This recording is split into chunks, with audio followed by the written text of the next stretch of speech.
I have Paul here, and we're going to go ahead and assess his posture. So I'm going to have Paul first just get in a nice tall position and just kind of reach and lengthen his spine, lengthen his column.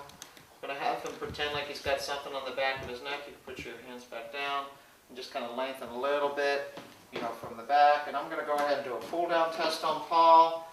And he comes back a little bit. I'm going to have Paul do the correction. I'm going to have him place one hand underneath his belly button, one finger on his sternum, keeping this hand stationary, hinge forward just a little bit. Now what that does, that aligns his column and he's a lot more stable. I'm going to get him to feel this position because this is an important stable position. The next thing we're going to do with Paul is assess his balance and his strength on one foot.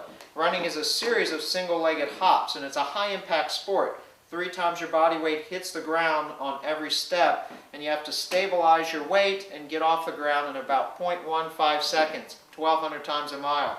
So I'm going to have Paul put his hands on his hips, and I'm going to have him just pick up one foot. He could choose any foot, and do a few little mini squats. Just kind of squat back down.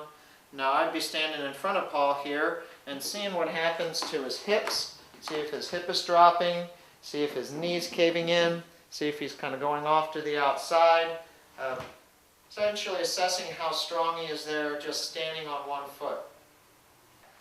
Another simple variation of the single leg test is on a stool, and just having Paul do a quick little step down and just step down and kind of bring his heel to the ground and see if he can come back up and keep balanced on one foot. So go ahead and go down. Don't have to go all the way down, just pretend like you're tapping heel, come back up.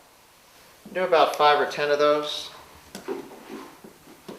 And we'd be looking for his hip stability. We'd be looking to see what his knee's doing, assessing his balance and his strength. A little more challenging than the first method. So for the more advanced or competitive runner who wants to challenge their stability even more and who's injury-free right now, I would actually have them do the single leg hop test. So what I'm going to have Paul do here is get on one foot again. And we would film this too to get some feedback and have him just hop up and down about 5 or 10 times on one foot.